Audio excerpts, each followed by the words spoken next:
Bonjour, aujourd'hui nous allons vous expliquer comment coudre un poignet élastiqué. Nous allons vous montrer deux techniques, la première avec un fil élastique pour obtenir ce type de rendu. La seconde avec une bande élastique pour un effet smock très facile à réaliser. Ces deux techniques vous seront utiles pour coudre notre chemise à zèle, mais pas seulement, elles seront transposables sur de nombreux projets.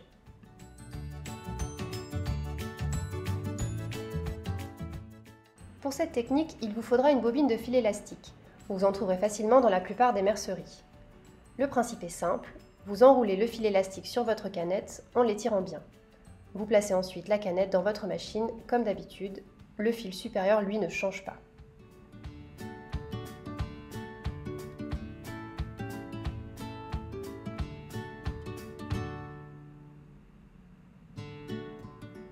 Vous tracez ensuite une ligne parallèle à votre bas de manche, pour Hazel ça sera à 6,5 cm sur l'endroit de la manche et non sur l'envers. Vous réglez votre longueur de point sur 3 cm et vous piquez au point droit le long de la ligne que vous venez de tracer. C'est magique, en se rétractant, le fil élastique donne un très bel effet froncé.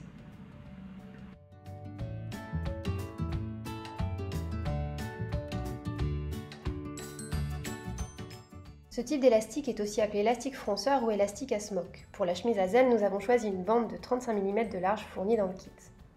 Commencez par couper deux morceaux de bande élastique équivalent à votre tour de poignet plus 3 cm.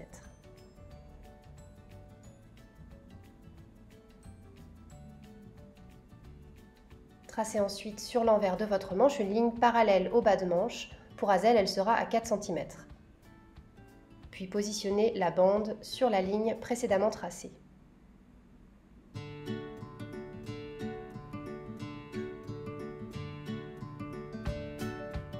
Épinglez les deux extrémités de la bande en les laissant dépasser de 5 mm de chaque côté.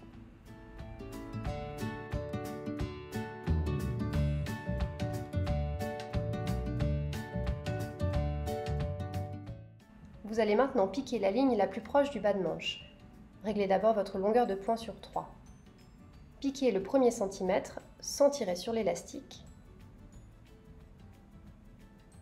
Enfoncez l'aiguille dans le tissu. Tendez bien l'élastique, puis piquez toute la ligne en gardant l'élastique tendu.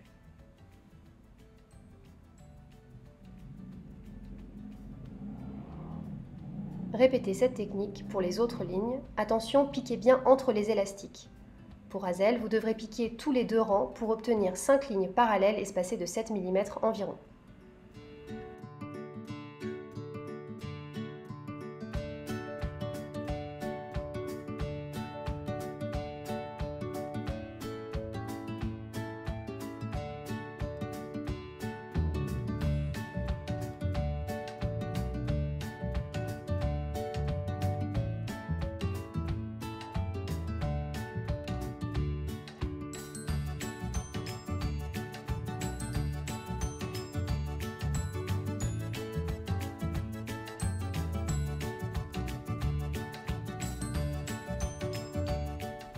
Petite astuce si vous avez la peau sensible et que vous craignez de ressentir une gêne au niveau de la marge de couture de l'élastique. Une fois que vous aurez surfilé les manches, n'hésitez pas à poser un biais à cet endroit.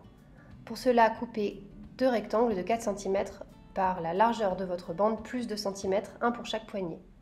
Formez votre biais comme ceci. Et piquez-le à cheval sur la marge de couture en ayant bien rentré les extrémités au préalable.